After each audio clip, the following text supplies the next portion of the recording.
Welcome, Titan 6 Actual and 3GX Mental Performance. Welcome you to Breaking Barriers Beyond the Finish Line.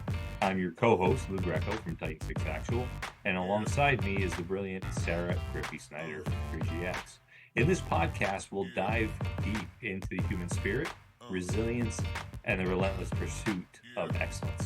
So whether you're an athlete, an entrepreneur, or simply someone seeking inspiration, this show is for you.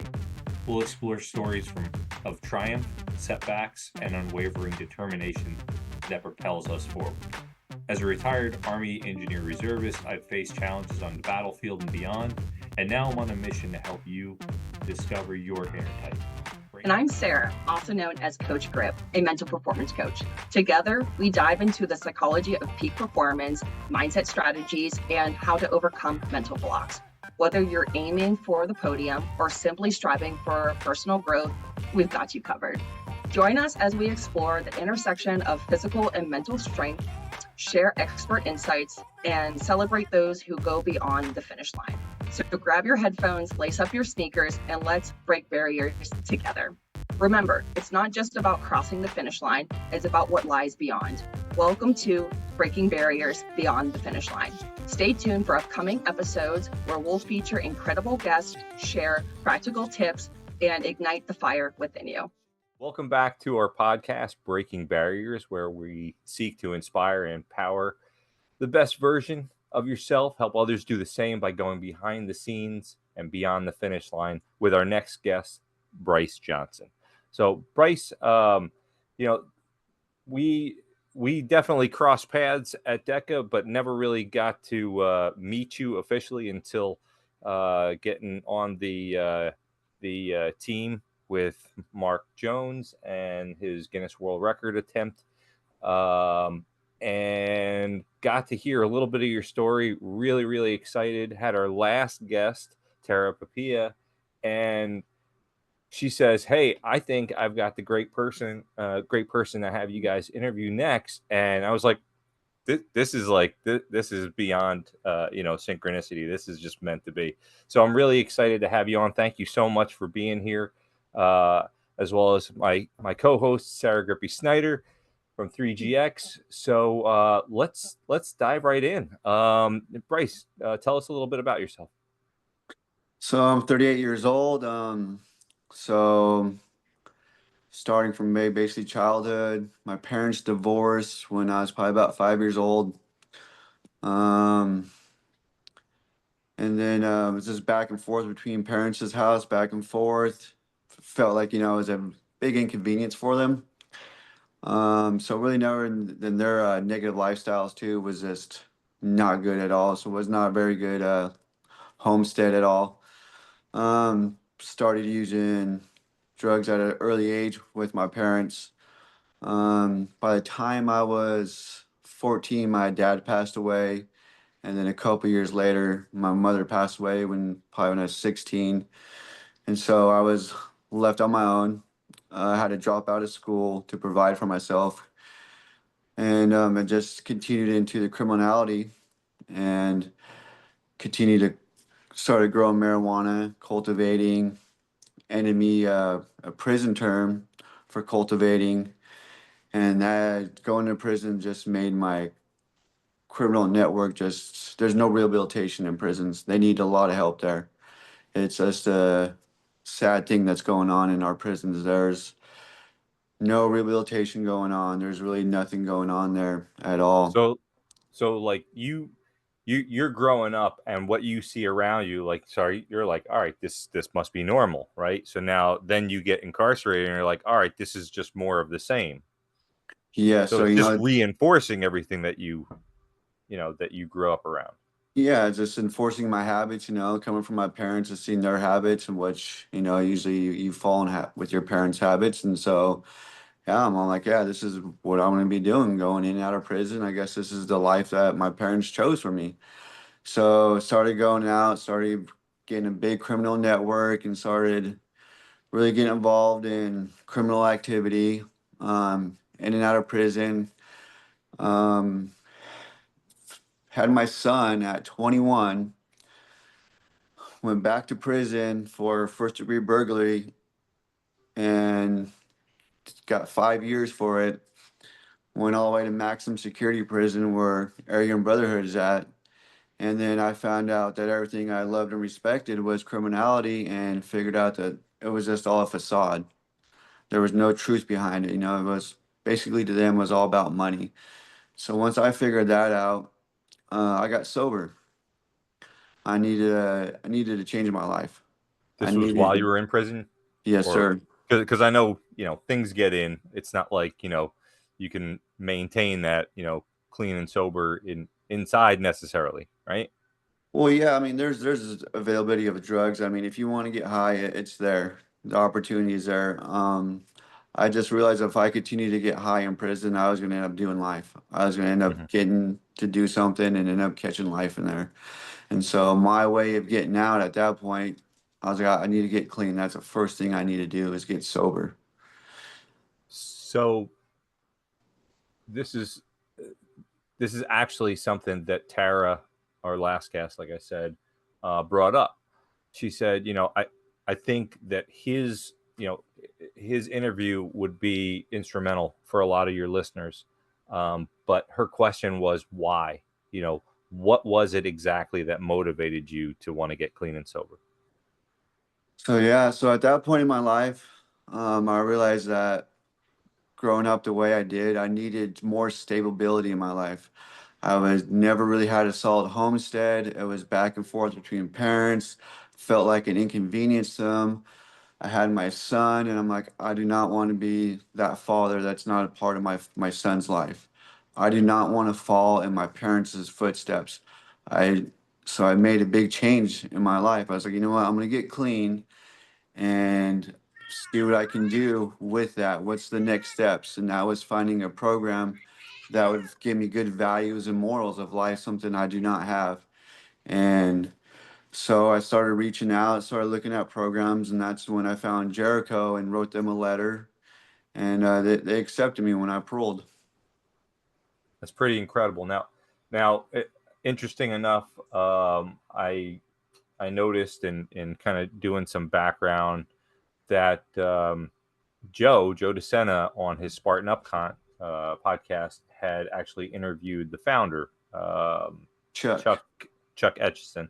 He actually names you in that podcast, which I thought was pretty awesome because Joe is like, give us one of those stories where you're like, hey, this guy was in the depths and you were one of the examples. So I mean, that's a testament, to the program, but also your desire, your why must have been really, really strong to want to take on something that monumental.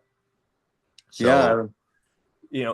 so you see, you don't have a support system. You're still in prison, right? When you make the decision, how how did you find resources while you were still in? Like, walk us through that process of like how you go from where you're at and then actually into the program, Jericho program or project. So while I was incarcerated, I started asking people around if they ever been to a program, and a lot of the men there say they went to Jericho and they had none but negative input on it. Say, hey, they make you do this, they make you have responsibilities, they're accountable.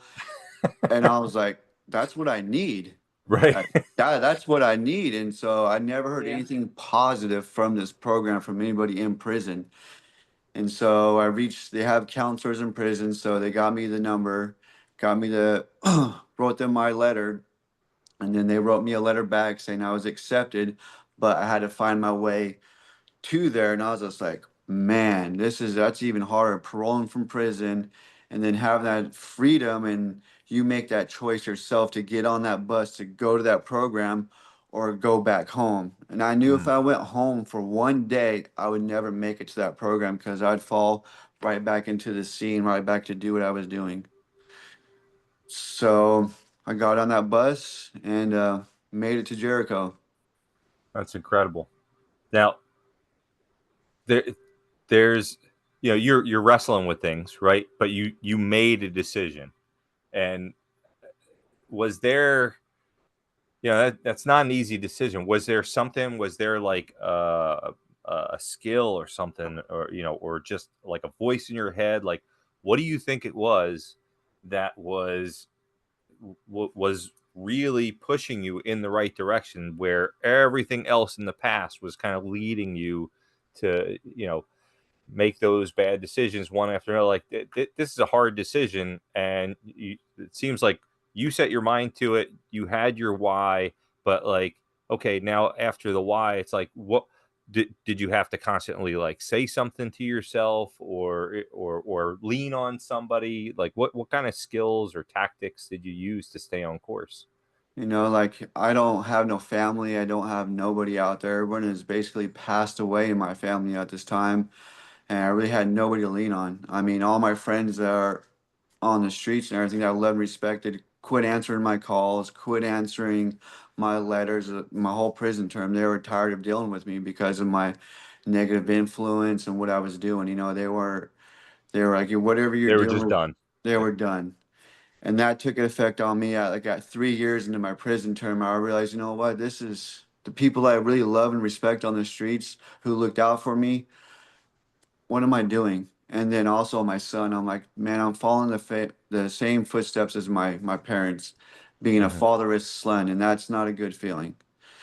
And so I just kept on telling myself, I can do this, I can do this. I just need the right guidance. I need to find guidance. I need some more, the right beliefs and the right values to have a good life. So now you decided, all right, I'm going to get on that bus. I mean, what's something that Chuck talked about, was like, you've got someone that's incarcerated. They got there because they had skills. They were just focused in the wrong direction, right?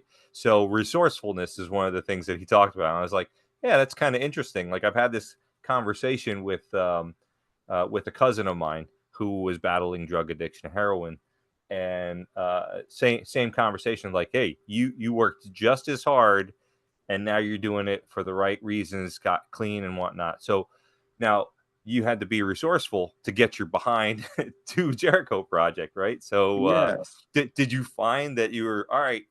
This is familiar, but I'm just using that skill in a positive way now. Yes, 100%. So you learn in prison how to hustle, learn how to manipulate the situation, and then so you turn a negative into a positive.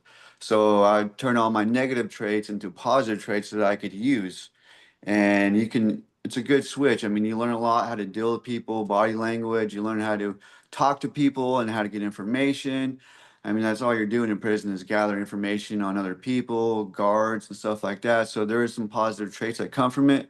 You just got to put it on a positive side. So getting information and talking to counselors and talking to people, and then I just need new values at this time and new morals. Like that's my moral compass was fucked off. Got it. Now, I've been doing a lot of talking, right? But I see Sarah smiling over here. Sarah's, background is mental performance. There's got to be something here that, I'm just talking, one guy to another, but, she's got the skills and the psychology background that can really dive deep into things like, all right, these are skills that you can actually learn or train, to improve upon. And I'd love to hear what Sarah has to say on what you've spoke about so far. Well, while I was listening to you, Brice, you actually you said one thing that I've been thinking this whole time while you were talking, and you said that I need to figure out what my values are and what my morals are. So the way that I kind of like look at this, it depends on how deep into everything you are, and it seemed like you were pretty in the thick of it, like you were pretty deep into it. So instead of trying to like teach something very challenging in the beginning, I would just kind of go back to those basics. And like you just said, what are my values? Because whenever you were a kid, you were talking about how your parents had you, like you started doing drugs with your parents. And then when you started to go down this route, you realized you were doing the same thing to your son at that point. His son, right? And I got that correct. Okay, just making sure. I heard kid, but I'm like, wait, did I just genderfy? I can't do that anymore. Anyways, Instead of going into the depth of like hard skills, I would go to the basics. And like what you were just saying, what are my morals and what are my values? So I actually have an exercise here. It's called Shine Bright Like a Value. And within this value list, it's like you can't just think about like what your values are, because a lot of people will just put like, I want to have family, I want to have friends, and they go through the basics. But this list, I know you're not going to be able to see it on camera, but I mean, it's rather lengthy, it's large, and it's to like have you to expand past what values that you feel like you have to put down and actually what your actual values are in life. So when you go through this, because clearly your environment was a rather difficult at that time, and being around those people were also having you act the same way, having to throw yourself in this, be like, you know what? I want to be courageous. What does courageous really mean to you? Stepping away from that environment and trying to find a new life. What about discipline? Like I'm just looking down and finding really great ones right off the bat. Discipline. What do you need discipline wise? And that could mean anything to you, and discipline can mean something completely different to me. But with so much going on, like I think going through a basic thing, going through your values and your morals is very important in the beginning. And then whenever you figure out, like, let's just say you circle 10 of these, you can start to identify what the most important are. Okay, let's cut it down to 7. Let's cut it down to 5. Then let's cut it down to the 3 most important things in your life. And depending on what those are, I'm just going to say, what about courageous, discipline, and balance? For you, what does that mean? And that's when the work really gets exciting. You know, like this exercise is everyone's like, oh, I can figure out values. I'm like, but at the same time, having to apply it to your what your situation is, and from there and seeing what your core values is, you can really make a huge change just because you've kind of identified, wrote it down, and actually understood what your values are.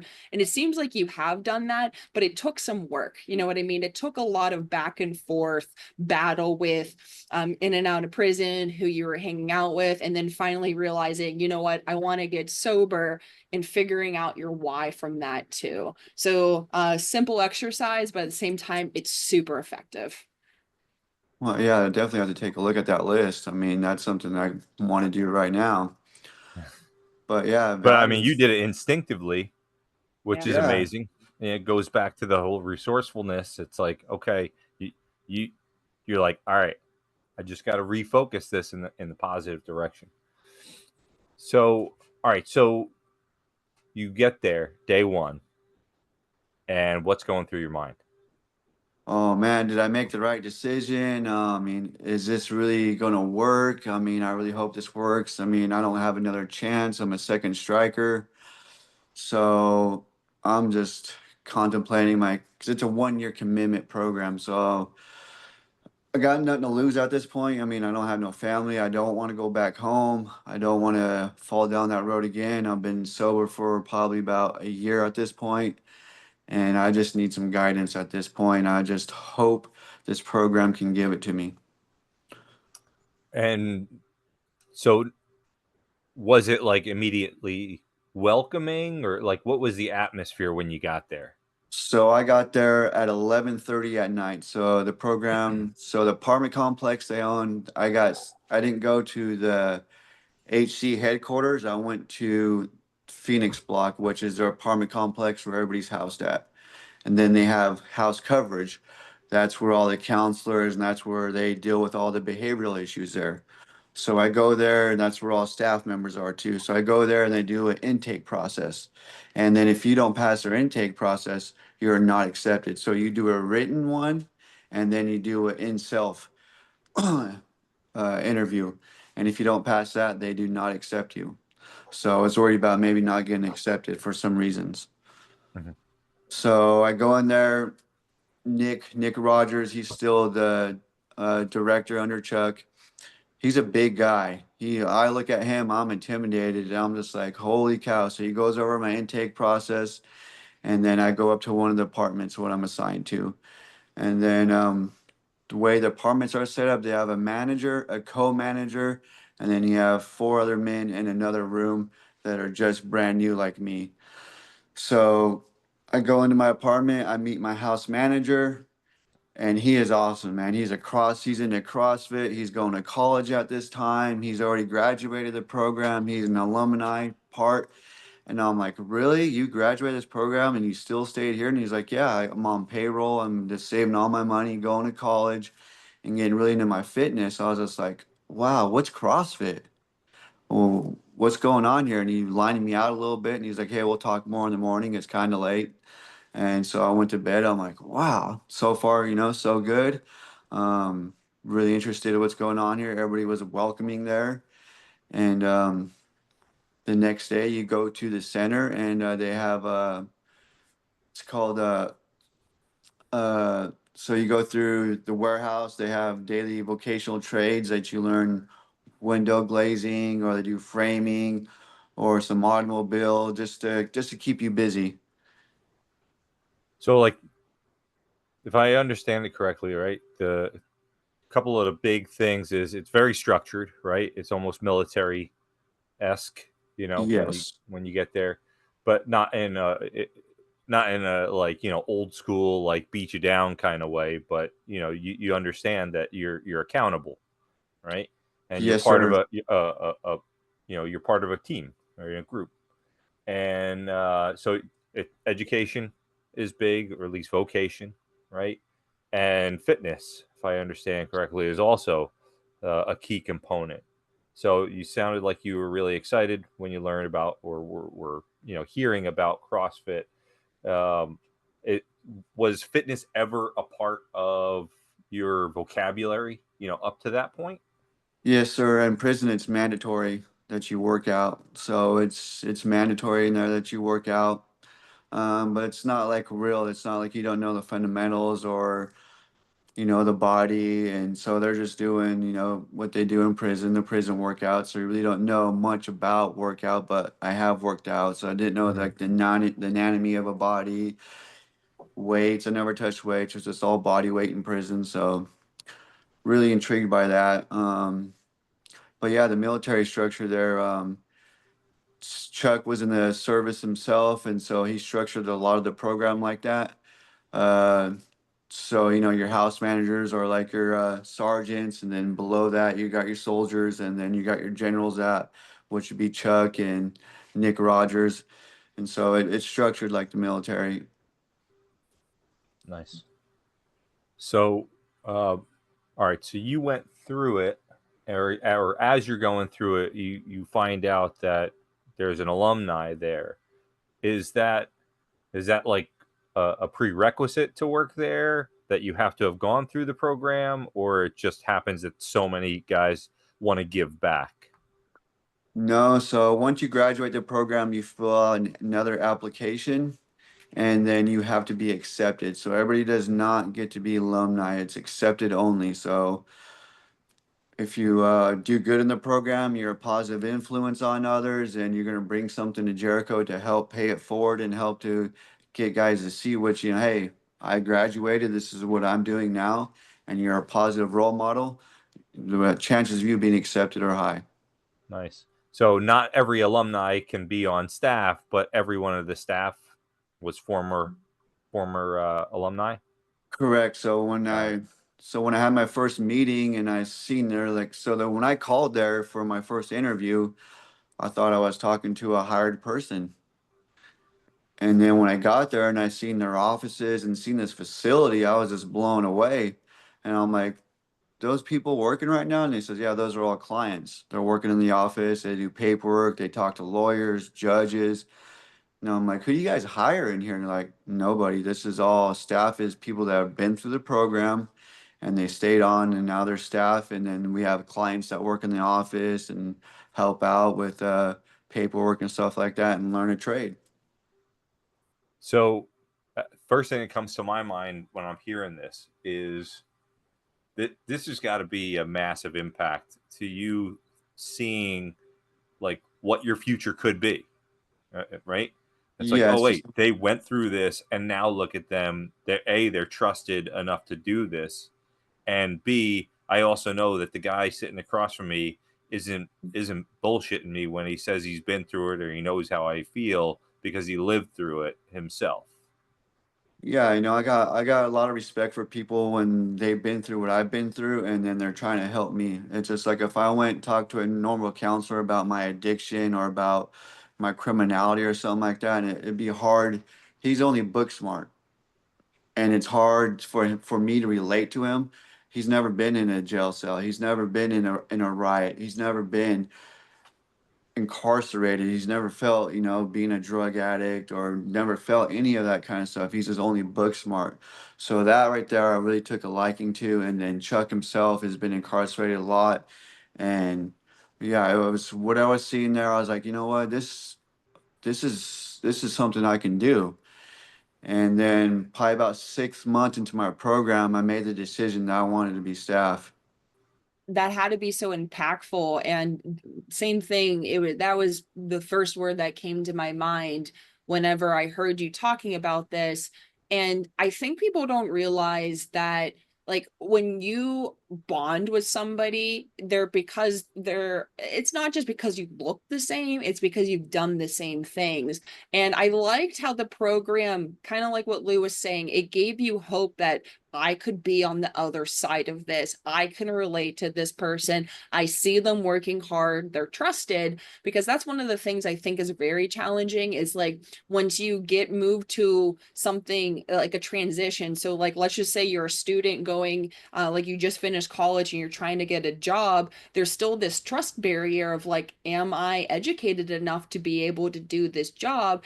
And the same thing with what was happening to you. It's like you wanted to change your life, and the fact that the staff was what you like, you've got to experience it, and I'm sure they were able to understand what you were going through. So like when you were in your program and something was happening to you, I'm sure they could have just been there for you a little bit better than, like you said, somebody that just, got the education. It's like, oh, I understand it in a book terminology, but what about when it comes to the actual feeling? Like, how do you know how I felt? Because when somebody says I understand, it's kind of like, do you really? Did you actually go through what I have? And at least when it came to the staff, it's like when they say I understand, that actually meant something to you. I'm sure it Yeah. did. No, it did 100%. It resonated with me a lot. I'm like, man, these people have been through prison, they've been that, and now they're helping people. And I'm like, man, what a turnaround. I mean, what a good purpose this is, And Chuck always talks about in Jericho, and you need to find a purpose in life. That's, a career is fine, but a purpose is better. And Mhm. I'm like, man, this would be an awesome purpose in life. So I started putting in 110% of being the best person I could be.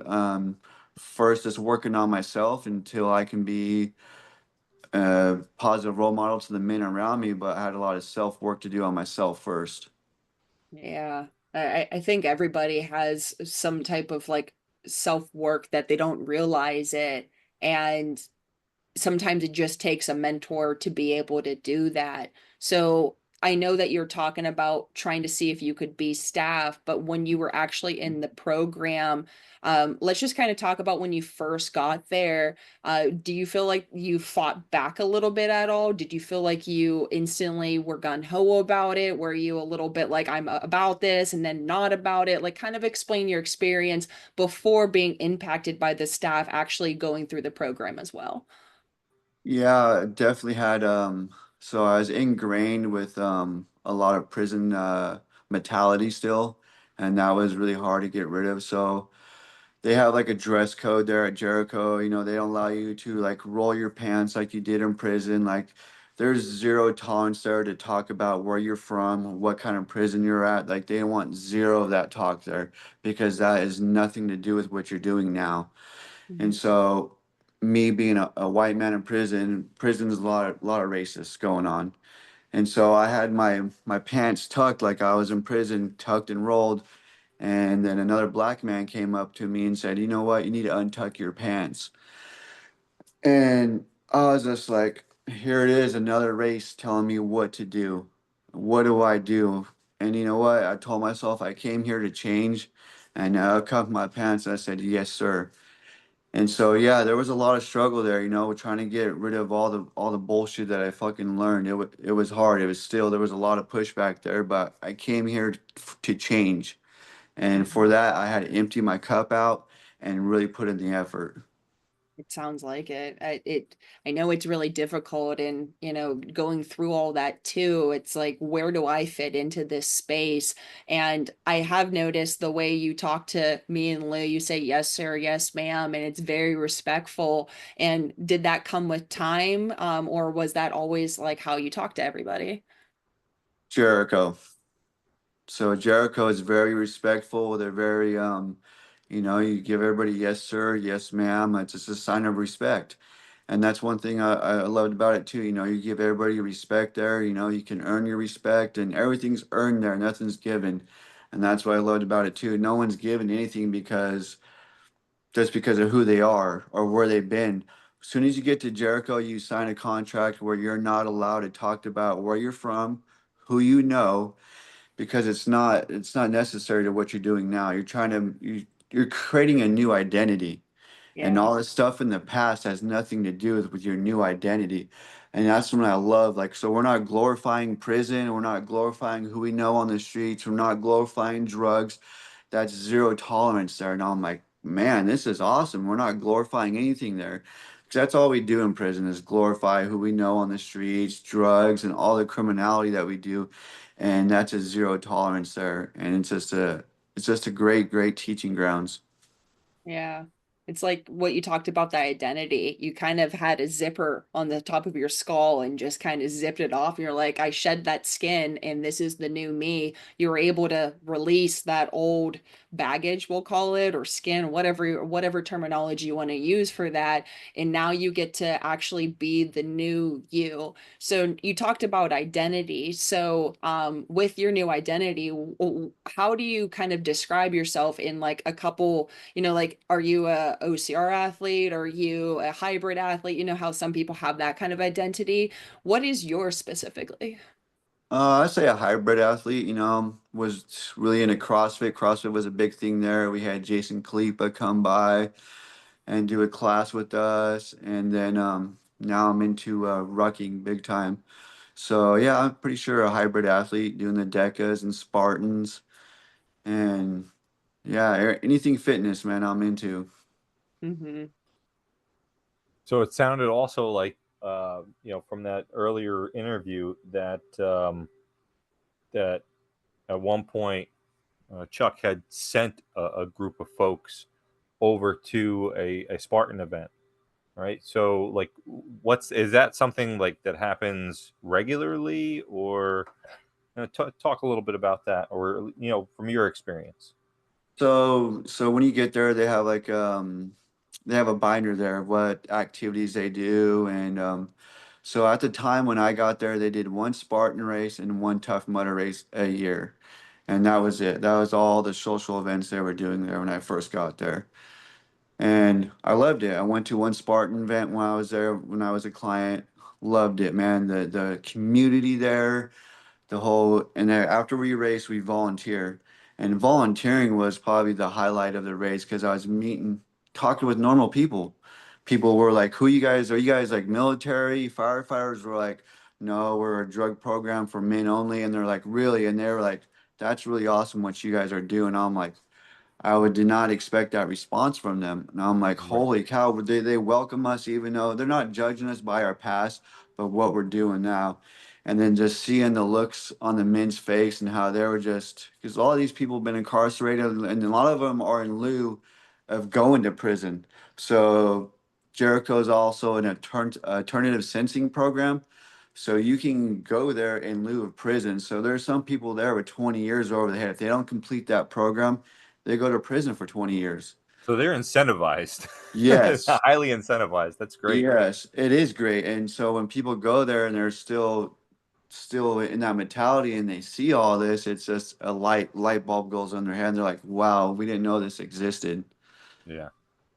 It's not easy to shed that identity and mentality for any of us. I mean, yourself especially, and we kind of touched on this in our last episode that some people get so locked in on no, this is my identity. Like, no, I always tuck my pants in because that's just what we did, and or I always dressed a certain way or carried myself or responded a certain way. So you're rewriting, you're wiping that slate clean and saying, nope, that doesn't have to be my identity anymore. I am choosing to have a completely different identity because I see the vision of what I want to be. I think that's very powerful, especially for the listeners that are struggling with, uh, I'm almost anchored to this old persona, and yet I see a possibility. I don't know all the how to get there necessarily just yet, but I see where I want to be, and I know it's not where I'm at, and I give you a lot of credit for making those hard choices, choosing not to go home right after getting released and going straight to Jericho, facing that gentleman and just saying yes, sir, and essentially following orders and shedding your old skin. So hats off to you, man. It takes a lot. Yes, sir. Yes, sir. Okay. So You were kind of talking about that identity too. And I know we talked about hybrid athlete, but I know that you talked about how you've been 9 years sober and you have a wife and you've had a couple more kids. So kind of let's talk about that kind of life, where before I know that you were fighting that battle a little bit with your first son, but now that you're married and have kids and have a new life, let's just kind of talk about that identity as well, because was it hard for you to jump into something like that, or was it easy for you to like clean slate into it? Kind of explain that for us. yeah, it's kind of so I thought I was going to be at Jericho for life, man. I really loved what I was doing there, man. It was very fulfilling. I loved helping men out, and yeah, it was great. So like I said, at Jericho, to pay for your intuition there, we have Nick Rogers as a contractor, and so to pay for your intuition, you'll go out and work in construction. And so we became a subcontractor for a glazing company up here in Santa Rosa. And so my wife is a project manager. So we started working with this company, and I started talking with her. Then within a year, we started talking pretty serious, hung out a couple times, and she had 3 kids from her previous marriage. And she's like, "Well, what's your plans?" I'm like, "Well, I'm here at Jericho. I really love what I'm doing." And then we became really serious, and I had to make the choice, like, do I want a family or do I want to stay at Jericho? And so I gave it a lot of thought, and I wanted a, I wanted a family, something I really never had. I wanted that stability, and then also I want to get my son back in my life and also be a father to her kids. And Mhm. so, yeah, I made that switch. I know that, especially with everything you've gone through, I'm sure that accidentally you're like, people might judge me from who I am, from like hearing what I've gone through. And it seemed like your wife just wanted to know what your plans were for the future. She didn't really care about, what happened in the past, but what you're doing now. And I feel like that no judgment zone is very, very, very helpful for people to be like, wow, they do see my new identity and I can be this. And now you get to have a loving family and you get to experience this thing that it felt like maybe in the beginning you never were going to have. Well, correct, and I thought I'd never really have a family again. Like I said, all my Yeah. people in my family are passed away, so I really didn't really have anything going on outside of Jericho. And what I was doing there was a good purpose. It felt good helping men out, and hoping they would see the light that I seen and get them on a path to where they can go back to their family and be a positive role model to their kids, to their brothers and sisters, to their parents, and just seeing what I seen there, and hopefully never go back to a negative lifestyle again. Yeah. So how much? I mean, I know it had to have had a lot of influence, but in terms of skills, was Was it transferable, do you think, in terms of like what you learned through Jericho Project and then putting on the hat of, okay, husband and father now, and that role? Yeah, I mean, so Jericho is structured on real life skills. So like I said, how you're in an apartment complex. One apartment has 6 men, and there's managers and co-managers, and you guys have chores that everyone has to do every day. And then also you have to make a shopping list. You have a set amount of money, and then you have to write out recipes, what kind of ingredients you're going to need. And then we go to Safeway on Saturday and you do store shopping. So you gain real life skills, and they say, hey, if you can manage an apartment with 5 other men, get them lined out and make sure all their chores and responsibilities are handled, you can go home and take care of your family. If you can delegate 5 men to do their chores and responsibilities, cook meals, and go store shopping. And so they really have really good life skills there. So it's really transferable. I mean, they get you ready for life. It's 1 year commitment, so you have 1 year to hone in all those skills, you know. So I didn't know how to make a grocery list. I didn't know ingredients list. I mean, I didn't know we gotta do laundry. You know, everyone has a laundry slot. If you miss out, you don't get laundry. So all that stuff there is transferable. The way Chuck designed it, it's sets you up for life. It's training for life. You know, when I told myself when I left Jericho, I says the training I learned here, I can never stop doing, because the day I stop is the day I mess up. And you know, I'm still into fitness. My whole family's into fitness. We all go to Spartan races.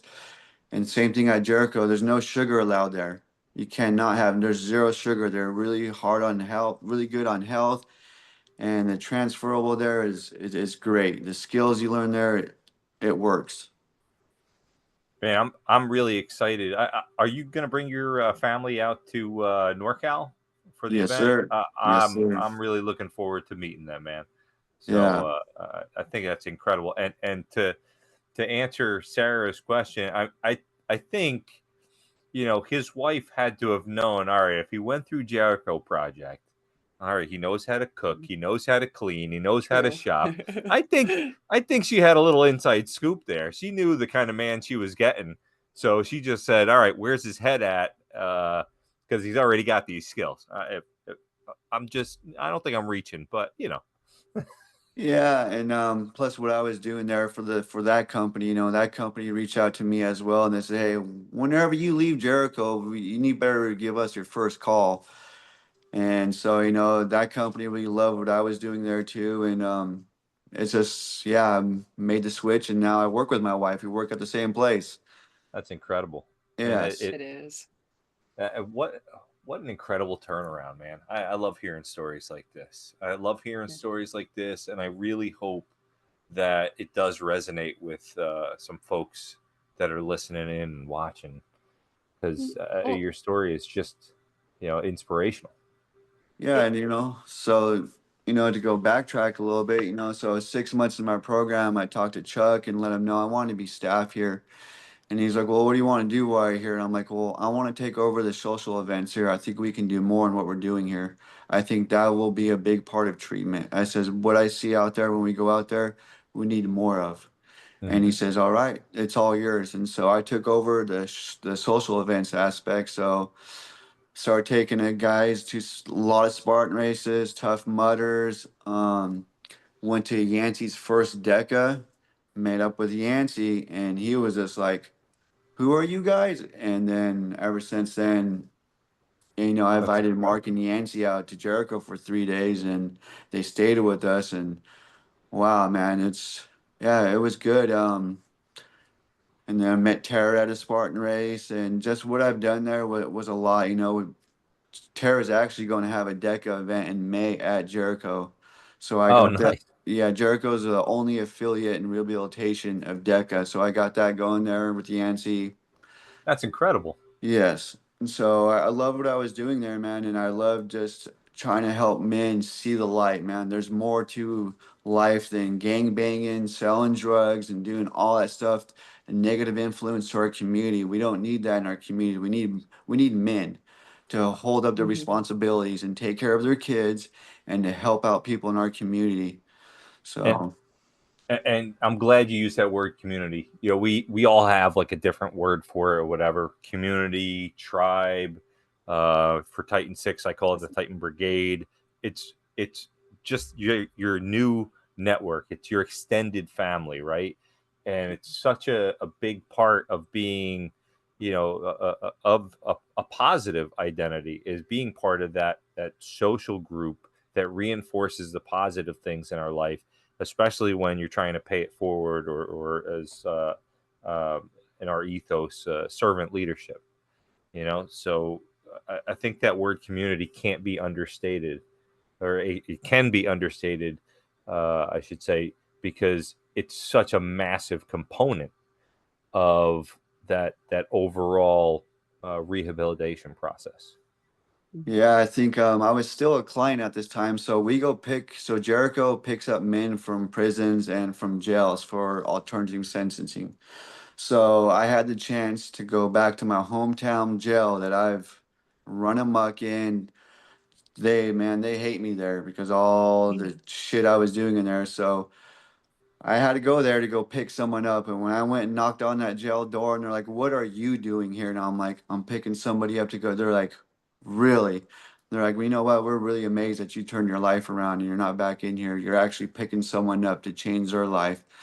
You know, that right there was really it was very rewarding. You know, it's like here I'm on the opposite side now and helping men, helping them out on the same path. And yeah, there was a lot of great things that happened at Jericho to me. Yeah, I can just see it, you know, in your Yeah. expression, how it resonated, and just, you know, how much that impacted you to see them on the other side going, you did it, and you're paying it forward. Mhm. It's such an overwhelming feeling, I'm sure, and you I deserve it. think something that doesn't take enough credit, like what you were just saying about kind of backtracking slightly on this, but you're like, I didn't know how to make a grocery list. And there was just such small things that people just don't really understand. If you just take some time to learn, it's going to be crazy beneficial. And the reason why I want to bring up the grocery list is it's very similar to how people are going about their lives. It's like they have all these moving parts and things start to get slightly messy. And then they just have to write down a couple things. And whatever those couple things are, it just doesn't seem necessary because they're so small. But literally trying to figure out how to make a grocery list, that's something that most people kind of just take for granted nowadays, but for you that was everything. And I wanted to emphasize that a little bit because I think if we focused on the little things a little bit more, meaning like why don't we write three things in our journal, what we're grateful for before bed. It seems silly, it seems like it's unnecessary, but that probably those three things you just thought of probably are going to put a big smile on your face because you're like, you know what, I had a crummy day today, and these three things I wrote down just made me realize that I shouldn't have felt as bad as I did today. And maybe tomorrow you're going to have a better day because you realize the three things you were grateful the night before. So I just want to emphasize that those skills that that person taught you and trained you, those go links. And sometimes we're going to forget about them. Like I don't know how many times I have my grocery list on my fridge right now, and I think, oh, I'm going to take a picture before I go to the grocery store. Forget to do that all the time. So like I always have to refine my system. Maybe I put notes in my phone instead, so it's always in my system. And that's what I mean. Like these small things that people take for granted, they can make huge lengths for people's lives. Yeah, so it does smart with the small things. So like how Jericho is structured, so like I said, everything there is earned. So you start in the foreman, and so you have chores and responsibilities every day. So one person Mhm. will clean the kitchen, and then like you have temp logs, you have to write the temperature on the refrigerator. So Yeah. if you go to bed at the end of the night and your chore is not done, you get brought up in community. And no one wants to get brought up in community. You have to stand up front of the whole community and say what you did. No one wants Mhm. that there. And then if you are good, you get promoted to co-manager, manager, and then they have trainer. You can be a trainer in the gym and stuff like that. So everything there, you earn everything, but it starts with the small stuff like making. I don't. can't believe how many men like making their bed. You have to get up and 45 your bed every day. Your laundry has to be folded a certain way. And we tell them it starts with the small things. Once you guys master these small things, we'll give you more responsibility to take on more responsibility, because you guys got to get ready for life. And when you get out there in life, there's no more training wheels here. This is a controlled environment. When you got all your kids, you got all your bills, you have all your work, you got to learn how to organize everything. So this is your Mhm. training wheels, and we're going to give you guidance. All you got to do is pedal that bike. And like I say, the program works. I mean, I wouldn't be the person I am today if it wasn't for it. Bryce, I don't know if you've experienced this, right? Maybe you have, um, but I know like if things are spinning out of control, or if I'm in a situation where I feel like I don't know what direction to take, or what how to take back control, or where to even begin. I'm feeling overwhelmed.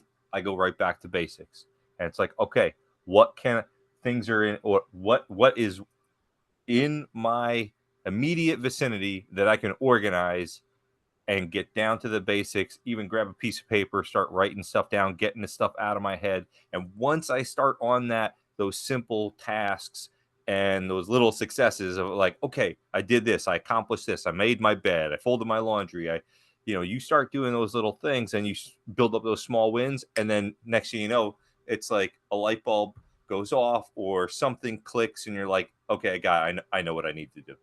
Have you felt that? Always. I mean, still to this day, I got a lot of things going on in my life, and sometimes I have to sit down and just write everything out and what's need to be done and what can be done later, and just sometimes I got to go back to the basics. Yeah, man.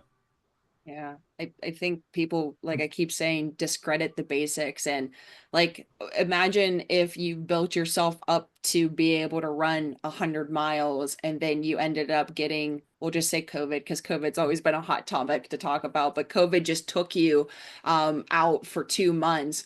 The day you come back, it's not like you're going to try to run 100 miles the first day. You have to go, why don't you go for a walk first, and then maybe after that just go for a small jog, maybe a mile run. And that's what I think that when people think about basics, it's like I already learned that, but at the same time it's just so refreshing to just go back into those basics a little bit and just do things a little bit more simple when things are chaotic, and it will allow your brain to finally funnel all the stress that you might be having. Because like you're talking about doing all your chores but then having to deal with bills and then family drama and then like what your kids might have, it starts to be a lot. And when that happens, you can do a lot of different things to cope with it. Like I know that I like to do a lot of box breathing, which is just kind of um, controlling my heart rate so I don't freak out in the moment. But that's not going to be enough. I still have to go back to those basics. I'm like, okay, this is what's good for me, whatever it may be. The breathing just helps me in the moment, but the basics are super important. So like I just love how you're talking about this, and I think it's just really impactful, and that's why I keep explaining it, because I want people to have this resonate with them a little bit more than what they think it might. You know what I mean? It's funny, Sarah. You mentioned the 100 miles, and immediately I thought, well, Brice, man, you got asked to be on a team for a Yeah. guy that's going to try and, you know, I think he's going to break 100 miles in 24 hours without a doubt. But how does it feel to have come from where you are to then being asked to be on a crew for such a massive undertaking? So, when Mark first asked me, he's like, "Hey, brother, I'm like 90% complete on my world record. Just need this last 10%." I'm like, "Well, what do you need? I got you, brother." And he's like, "I'm like, I can help you with social media." He's like, "Nope." Shot a couple more ideas out there. He's like, "Nope." And I'm like, "Well, I'm all out of ideas, man. What do you got?" And he's like, "I need you. I need your energy. I need your vibes, man. I need you to pace me." And I'm like, "Yes, sir, man. That's a big honor, of all the people Mark knows and he's been around, he asked upon me, and it's a great honor to be looked at like that. And I'm ready for this, training myself, and yeah, Mark's gonna crush it. Mark is going to crush it. which then means that you're also crushing it out there. Because I Yes, mean, Mark's an incredible athlete, he is. and the mileage that he lays down. So the fact that you're going to be pacing him, it just shows how far you've come too. Yeah, night and day difference. No, I having this conversation the other night. Just I can't even. If you would have told me 10 years ago I'd be sitting here right now talking to you guys, I said you're fucking crazy. If you would have told me I would have been sober 10 years ago, I said you're fucking crazy. I'm committed to being in prison for the rest of my life. And so to be here to be talking with you guys is it's amazing. It can be done. If I can do it of all people, I had no support, I had no family support, had nobody, I just had my will to change. I mean, anybody can do it.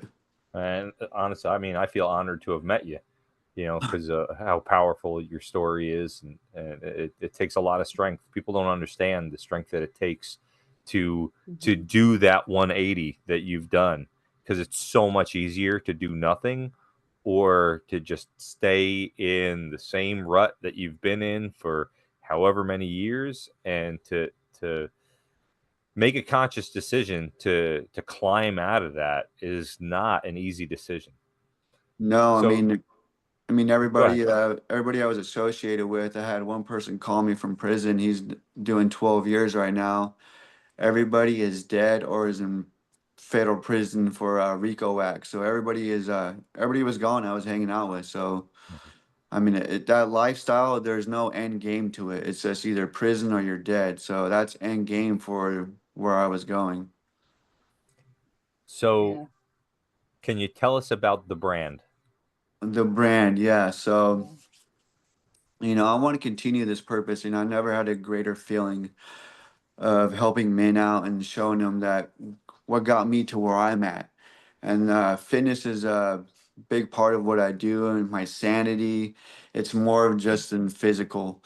So I got talking with my lost long cousin, and he's only known me for about a year now, and he's like, man, you gotta do something with this. He's like, man, look at all, because I took him to Jericho as well. He flew out here, and I took him to Jericho, and Chuck talked about me, and he's like, you need to continue this.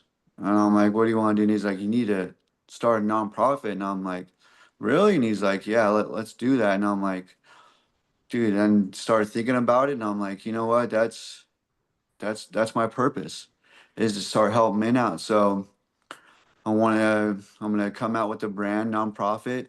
It's sober activity.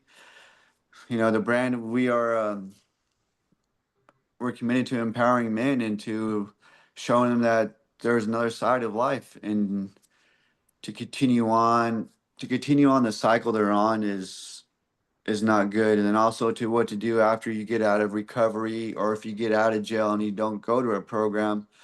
I want to be able to help those people out and then show them, either guide them to another program or guide them to these events, and then also help them with holistical healing with peptides, and just continue on my purpose. That's awesome. And explain the name to us. Why the brand? So why the brand? I mean, started filling out applications and then going through the stigma of being a felon. I mean, every time we fill out an application, we're a felon, or people ask us about our past. Yeah, I'm an ex-convict. So we're branded. We got this stigma on us that we're ex-convicts, we're not to be trusted, and just a stigma that's just behind people that are been incarcerated or have past addiction issues. So I want to get rid of that stigma of being branded. So that's why I came up with the name, the brand. I want to get rid of that stigma that we can change, and I'm proof of You're that. living proof. Yeah, I'm proof of that. absolutely. Yeah, so after I get done doing this thing with Mark, shortly after I'll probably be launching that when I got enough bandwidth to do it. I'm excited. Yeah, that's for sure. It's taken a lot of bandwidth with all the other things that you're juggling and responsibilities. But I'm excited to learn more about it, and I hope to maintain the relationship and friendship, after the Guinness World Record attempt and whatnot, so I can keep tabs on this and the brand. Yes, But sir. but something that we do to close things out, we talked about is we ask a guest who they think would be a good person to interview. It's how you ended up on here, how Tara ended up on here. Well, because I had asked her, but who would you think would make a great guest that people could resonate with, and then what would you ask them? I mean, this universe, like how this podcast came about, the universe speaks at us in different ways, so my cousin, he reached out to me about a year ago. That's Out of, Chris you're yeah, talking it's about? Chris. Yes, Chris, sir. okay. So he reached out to me out of nowhere, and he has a similar background to me. He didn't have a great childhood either. He was in foster care. His mom didn't want him. Basically, grew up the same way I did. And then for him to reach out to me in my stage of life of doing good, what it's just the universe speaks at us in different ways and different times. And yeah, he's been a blessing to have in my life now. We talk to each other daily. It was crazy that we have similar backgrounds. He went through similar. He didn't go to prison or anything like that. Just had a rough childhood, Mhm. and so I think he'd be an interesting person to have on your podcast. All right. And what would you ask him? Why did you choose medicine as your I guess your why did you become a doctor, and why did you what do you see in peptides so much? Because he's the one that got me into peptides, and yeah, so why did Okay. you choose medicine, and why is your focus now peptides? You got it. All right. So Awesome. yeah, I'm writing it down for you, Lou. Yeah. Well, I'm typing away. Don't worry. so yeah, I can send you guys his contact information. Yes. Yeah. You can do Awesome. the formal introduction Yes, sir. that you're inviting him on our podcast, and really looking forward to chatting with him. Thoroughly enjoyed hearing more about your story, hearing the incredible accomplishments that you should feel very proud of. And a lot of those moments I could see were very emotional for you. Yes. And you deserve every bit of those great feelings, and knowing how hard you worked and where you've come from to where you are now. And again, hats off to you. Thank you so much for being here. Thank you for having me on. Yeah, thank you so much. And anybody that's watching, keep breaking barriers, and we hope to see you at the finish line. Until next time, guys, take care. Joining us on this exhilarating journey through resilience, determination, and the pursuit of excellence. As we wrap up this episode of Breaking Barriers Beyond the Finish Line, remember that the finish line is really just the beginning. Keep pushing your limits, breaking down walls, and reaching for the stars. So whether you're an athlete, an entrepreneur, or simply someone seeking inspiration, know that you have the power to go beyond what you thought was possible. If you enjoyed today's episode, hit that subscribe button and stay tuned for more captivating stories, expert insights, and practical tips. And don't forget to share this podcast with fellow dream chasers and barrier breakers. Until next time, this is Grip and Lou signing off, keeping breaking barriers, my friends. Remember, it is not about the finish line. It's about what lies beyond it, and it starts with you.